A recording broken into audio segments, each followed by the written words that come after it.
محترم حاضرین کرام، بزرگان دین، نوجوانان ملت، گھروں میں بیٹھ کر سن رہی میری مائیں اور بہنیں،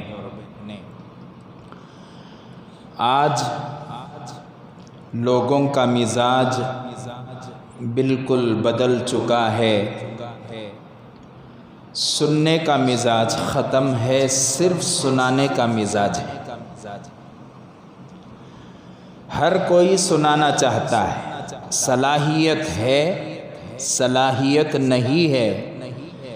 گھر میں زندگی ٹھیک سے گزار رہا ہے یا گھر میں سب کے سامنے ذلیل ہو رہا ہے۔ دنیا میں آدمی کتنا بھی اچھا رہے، میں آپ کے سامنے جتنا بھی اچھا رہوں، بڑے مولوی صاحب بہت اچھا بولتی اور بہت اچھی نماز پڑھاتی، کون سے کی مدرسے کے شیخ الحدیث کتے، بہت بڑے سرجن کتے، فلاں بڑی ہاسپٹل کے ڈاکٹر صاحب کتے، ہائی کورٹ کے لائر کتے، سپریم کورٹ کے بہت بڑے لائر کتے، جج کتے، اور کیا کی کتے، کدھر کی کتے۔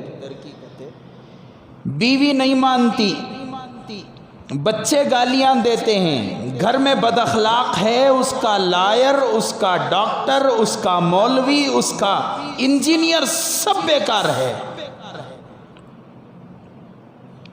کیوں؟ اس لیے کہ اللہ کے رسول صلی اللہ علیہ وسلم نے فرمایا، خیرکم خیرکم لأہلہ، تم میں بہترین وہ آدمی ہے جو اپنے گھر کے لیے سب سے بہتر ہو۔ اور حضور صلی اللہ علیہ وسلم نے آگے بڑھتے ہوئے فرمایا، میں اپنے گھر والوں کے لیے سب سے بہتر ہوں۔ امی جان سے پوچھا گیا، حضرت عائشہ رضی اللہ عنہا سے، کہ اللہ کے رسول صلی اللہ علیہ وسلم کیسے نظر آتے تھے؟ امی جان نے فرمایا، تم نے قرآن نہیں پڑھا؟ تم نے قرآن نہیں پڑھا؟ جس نے قرآن کو پڑھا اور قرآن کو سمجھا، اس نے میرے رسول کو پڑھا اور میرے رسول کو سمجھا۔ گھر میں میری عزت جیسی بھی ہو، میں باہر بولوں گا، میں اپنی عقل بتاؤں گا۔ اور آج ماشاءاللہ عقل مند اس کو کہتے ہیں جو سب سے بڑا دھوکے باز ہو۔ معاف فرمائیں، ذرا سیدھے سیدھے صحیح سرل جملے اور ماحول جو ہے اس کو سامنے رکھ کر میں بات کیا کرتا ہوں، تاکہ لوگوں کو آسانی کے ساتھ حالات بھی سمجھ میں آئے اور اللہ کے رسول کا منشا بھی سمجھ میں آئے۔ سب سے بہترین اور سب سے عقل مند آدمی آج ہم اسے سمجھتے ہیں جو سب سے زیادہ دھوکے باز ہو۔ مثال کے طور پر گزشتہ جمعہ میں اور ہمارے مدرسے کا ایک بچہ آیا تھا، یہاں سے جاتے ہوئے ہم نے ٹرین کی ٹکٹ لی، میٹرو کی، اور وہاں پر اس نے ٹرین کی ٹکٹ دیتے ہوئے پتہ نہیں کیا کیا، ذرا آگے پیچھے ہو گیا۔ یہاں سے 10 روپے کی ٹکٹ ہم نے لی، جبکہ 50 پر 55 روپے کی، 50 پر 5 روپے کی ٹکٹ وہاں کی تھی جہاں پر ہمیں جانا تھا، ناکسندرا۔ تو 10 روپے کی ٹکٹ اس نے دی اور میں نے 110 روپیہ اس کے ہاتھ میں دیا اور کہا کہ میرے سمارٹ کارڈ کو ریچارج کر دینا۔ پتہ نہیں میں نے اٹھا کے کچھ جیب میں پیسہ رکھ لیا، وہ کتنا تھا، کیا تھا، اللہ بہتر جانتا، مجھے بالکل یاد نہیں ہے۔ وہاں پہنچے، عقل مندی سمجھا رہا ہوں میں۔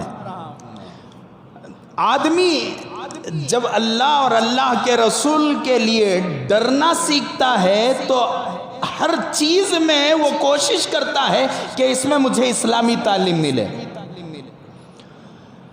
وہاں جا کر اترنے کے بعد اوپر سے کوئن ڈالے تو نیچے سے آ جاری ہے،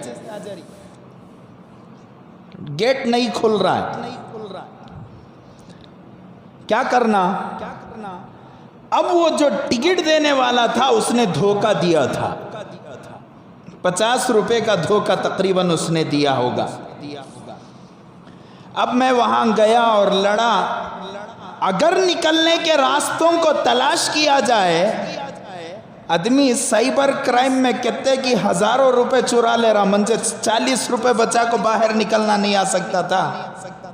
ہو سکتا تھا؟ نہیں ہو سکتا تھا؟ لیکن نہیں، اگر میں وہاں کرتا تو میں اپنے آپ کو عقل مند سمجھتا، لیکن مجھے عقل مندی دکھانا نہیں ہے، ایمانداری دکھانا ہے۔ عقل مند آج کس کو سمجھتے ہیں؟ جو آدمی دھوکے باز ہو۔ کیا عقل والا، کیا زبردست کام کرتا معلوم۔ ہمارا چھوٹا بچہ ہے 3 سال کا، پورا موبائل چلانا جانتا حضرت، اسے عقل مندی نہیں سمجھتے، اسے ٹیلنٹ نہیں کہتے، وہ تو مصیبتوں کے راستے میں نکل رہا ہے۔ تو میں عرض کر رہا تھا، اللہ کے رسول صلی اللہ علیہ وسلم نے فرمایا میں اپنے گھر والوں کے لیے سب سے بہتر ہوں۔ حضور صلی اللہ علیہ وسلم کے متعلق امی جان نے فرمایا کیا تم نے قرآن نہیں پڑھا؟ فرمایا کہ پڑھا ہے۔ اگر پڑھے ہو تو اللہ کے رسول جیسا قرآن ہے ویسے نظر آتے تھے۔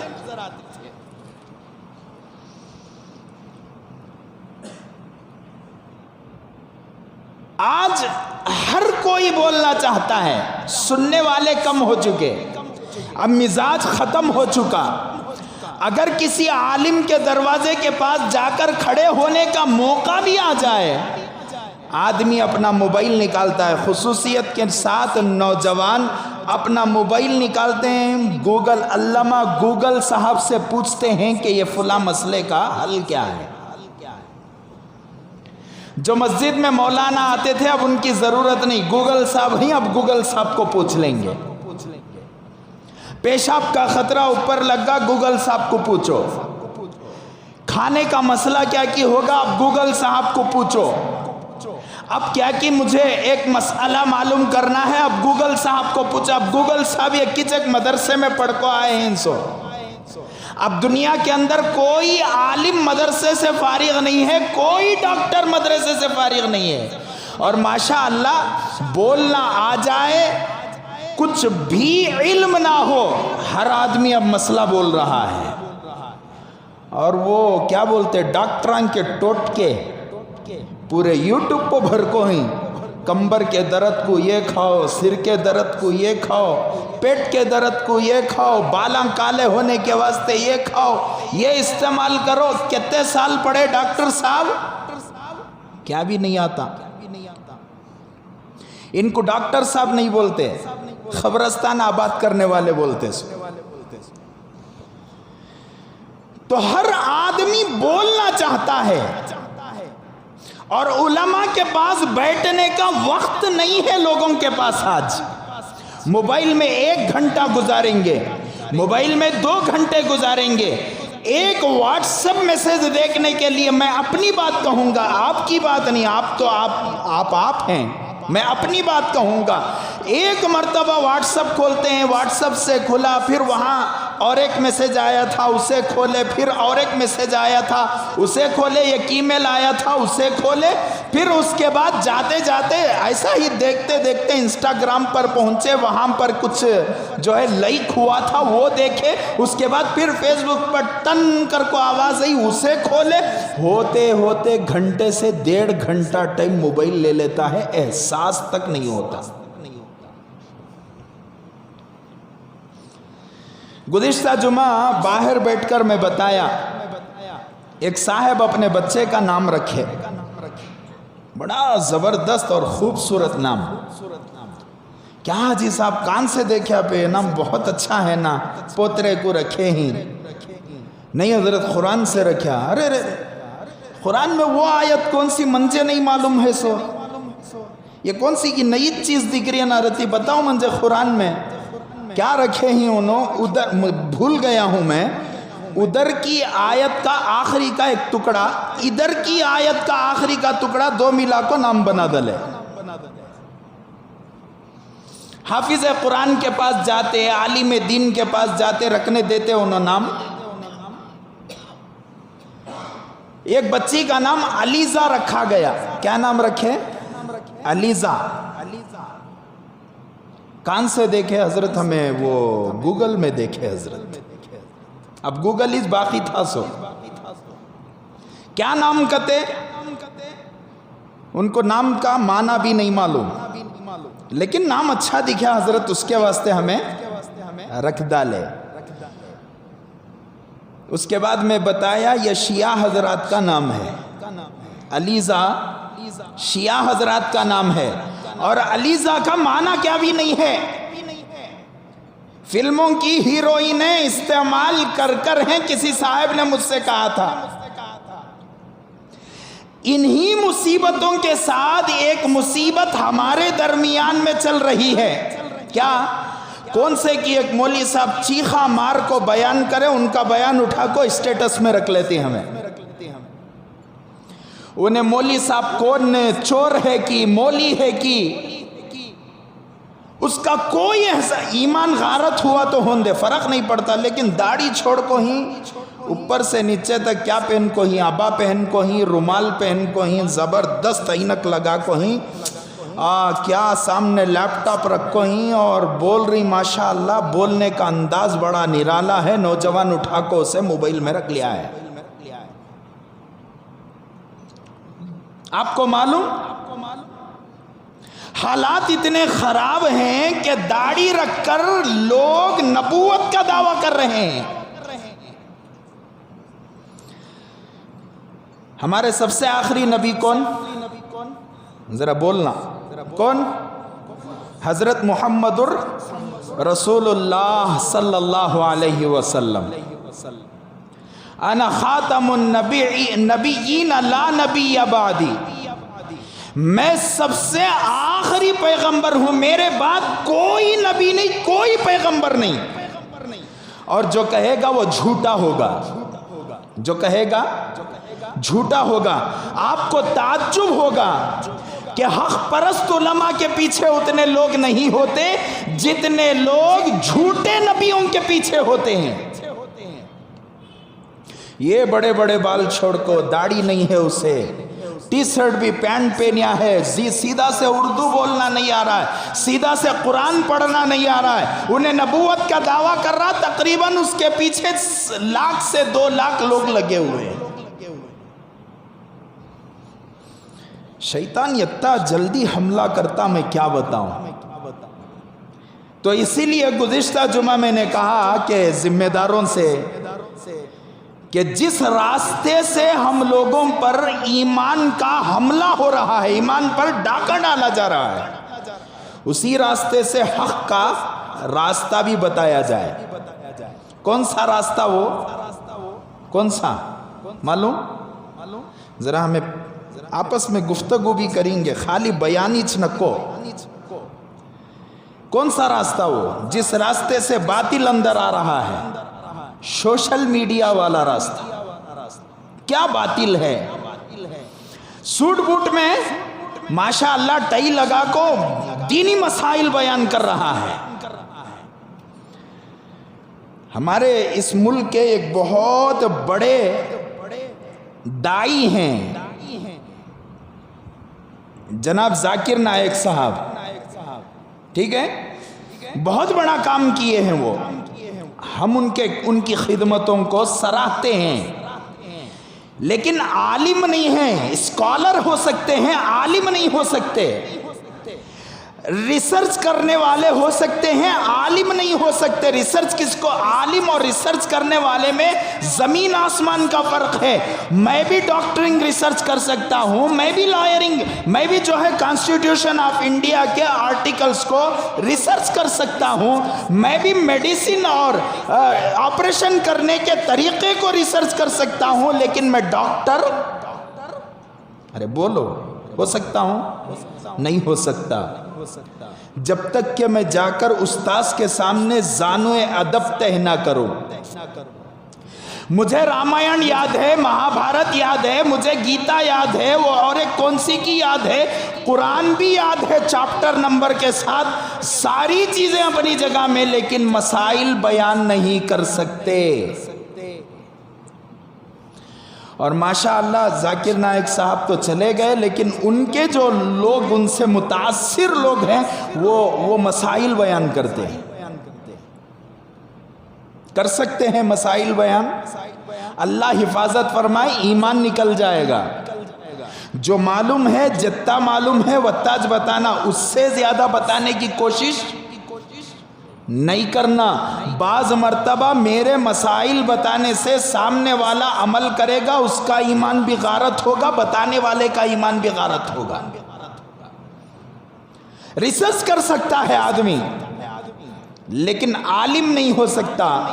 اسی طریقے سے آج ہر نوجوان کے سر پر ایک چیز سوار کیا ہے، میں فلاں مولوی صاحب سے متاثر ہوں، ان کے اٹھا کو کیا کرنا، میں بیانہ اپنے اسٹیٹس میں ڈال لینا۔ اب وہ مولوی صاحب مسلمان ہیں، وہ مولوی صاحب کافر ہیں، انہیں جو بیان کر رہا ہے انہیں مسلمان ہے، نبوت کا دعویٰ کرنے والا ہے۔ گوہر شاہی کے نام سے ایک اب ٹرینڈ چل رہا، گوہر شاہی کے نام سے نبوت کا دعویٰ کرنے والا ایک پڑوسی ملک میں، جس کے چہرے کو دیکھے تو کھانے کا کھانا بھی باہر نکل جاتا، ایسا چہرہ رکھنے والا نبوت کا دعویٰ کر رہا ہے۔ اور گوہر شاہی کے نام سے آپ یوٹیوب پر ڈالیں، ایک پاک صاف چہرے والا سامنے آئے گا، اتنی داڑھی رکھو، سامنے لیپ ٹاپ رکھو، انہیں میں نہیں بول سکتا، بڑے مولوی صاحب نہیں بول سکتے، وتے اچھے باتاں انہیں بتاتا، اس کے اسٹیٹس اٹھا کو نوجوانہ اپنے موبائل پر رکھ رہی، انہیں کون؟ کافر۔ اللہ کے رسول صلی اللہ علیہ وسلم کے باتیں بتا کر حضور صلی اللہ علیہ وسلم کو آخری نبوت سے انکار کرنے والا۔ تو گزشتہ جمعہ میں نے بتایا کہ جس راستے سے باطل آ رہا ہے، اسی راستے سے حق کا راستہ بھی بتایا جائے۔ اللہ جزائے خیر عطا فرمائے حضرات علماء کو، جنہوں نے اس بات کی کوشش کی، سوشل میڈیا کا استعمال کیا اور لوگوں کو صحیح راستہ بتانے کی کوشش کی، جیسے حضرت مولانا طارق جمیل صاحب ہیں، حضرت مولانا سجاد نعمانی صاحب ہیں، حضرت مولانا ہمارے یہاں کے حضرت مولانا پی ایم محمد مزمل صاحب رشادی والا جاہی ہیں، ان کے علاوہ حضرت مولانا طارق مسعود صاحب ہیں، حضرت مولانا الیاس گھمن صاحب ہیں، بڑے بڑے اکابر حضرات علماء کرام، میرے شیخ اور ہمارے مربی حضرت پیر ذوالفقار صاحب نقشبندی دامت برکاتہم، حضرت مولانا طلحہ صاحب قبلہ دامت برکاتہم، اپنی مساجد میں کام کرنے والے یہاں کے آس پاس کے علماء میں جو علماء رکھتے ہیں، اللہ ان کو جزائے خیر عطا فرمائے۔ جس راستے سے باطل آ رہا ہے، اسی راستے سے انہوں نے حق کو پیش کیا۔ اب لوگوں کا ایک سوال پیدا ہوتا، کیا حضرت کیمرہ پکڑ سکتے کیا؟ حضرات علماء کا اس میں اختلاف ہے۔ کس میں؟ کیمرے میں اختلاف ہے۔ جو آج کی ڈیجیٹل ویڈیو ہے، کیا بولتے ہیں، ڈیجیٹل تصویر ہے، ایک تصویر وہ ہے جو مجسموں کی طرح بنائی جاتی ہے، ایک تصویر وہ ہے جو چھاپی جاتی ہے، ایک تصویر وہ ہے جو پانی پر میں اگر دیکھوں تو اس کے عکس کی طرح نظر آتی ہے۔ الگ الگ تصویروں کی الگ الگ اقسام ہیں۔ بعض علماء فرماتے ہیں پورے قسم کے تصویریں حرام ہیں، بعض علماء فرماتے ہیں کہ ہر قسم کی تصویر حرام ہے، بعض علماء فرماتے ہیں کہ نہیں، ڈیجیٹل جو تصویر ہوتی ہے وہ جائز ہے، اس لیے کہ اس کی مثال آئینے میں دیکھنے کی طرح ہے۔ اور اکثر حضرات علماء کا یہی قول ہے کہ حضرات علماء ضرورتاً ڈیجیٹل تصویر کا استعمال کر سکتے ہیں پاسپورٹ میں اور دیگر ضروریات میں۔ اور یہاں پر جو باطل کے خلاف کھڑے ہونے کے لیے اور ظالم حکومتوں کو دکھانے کے لیے سوشل میڈیا کا استعمال اور پرنٹ میڈیا کے استعمال کے ذریعے سے لوگوں کے سامنے ایک اچھا میسج اور ظالم حکومت کو جواب دینے کے لیے ایک میسج بنا کر ڈالا جا سکتا ہے۔ یہ کون فرماتے ہیں؟ اکثر حضرات علماء۔ سمجھ میں آئی بات؟ تو میں نے بات ہماری کہاں سے آئی تھی؟ ہر آدمی بولنا چاہ رہا ہے، یہاں سے بات نکلی تھی۔ ہر آدمی بولنا چاہ رہا ہے، کسی کے سننے کا مزاج نہیں ہے۔ اور جمعہ کا موقع، ایک موقع ایسا ہوتا ہے، جمعہ کے دن بیٹھ کر ہمیں اللہ کے رسول کی باتیں سننے کا موقع ملتا ہے۔ لوگ کب آتے ہیں؟ کتنے بجے؟ 1:30 بجے آتے ہیں۔ اور اگر 1:45 بجے تک بیان ہو گیا تو منجے اچھی طرح محسوس ہوتا، اب انہیں منجے چھوڑے تو کھا جاتا۔ اگر اب انہیں سامنے ایسا گھور کو دیکھتی منجے ادمیاں، ہلو منجے دیکھتی، میں ان کو دیکھا، میری نگاہ ان پر پڑی تو یوں واچ کو دیکھتی، ہلو منجے دیکھتی، واچ کو دیکھتی، منجے دیکھتی۔ کیا مطلب ہے؟ ٹائم ہوگا، ختم کرو حضرت بمڑیاں۔ تمہیں کب آئے صاحب؟ کب آئے؟ 1:30 بجے آئے، 15 منٹ کیا کی بمڑیاں سمجھ میں نہیں آئے۔ اور میری تقریر شروع میں ہے تو سمجھ میں آتی، سو بیچ میں آئی تو کیا بھی سمجھ میں نہیں آتی۔ کون سا کی بول رہے تھے حضرت؟ کان کی بول رہی نا رے بابا، کان کی چلے گے نا حضرت، ایسا لگتا ہے۔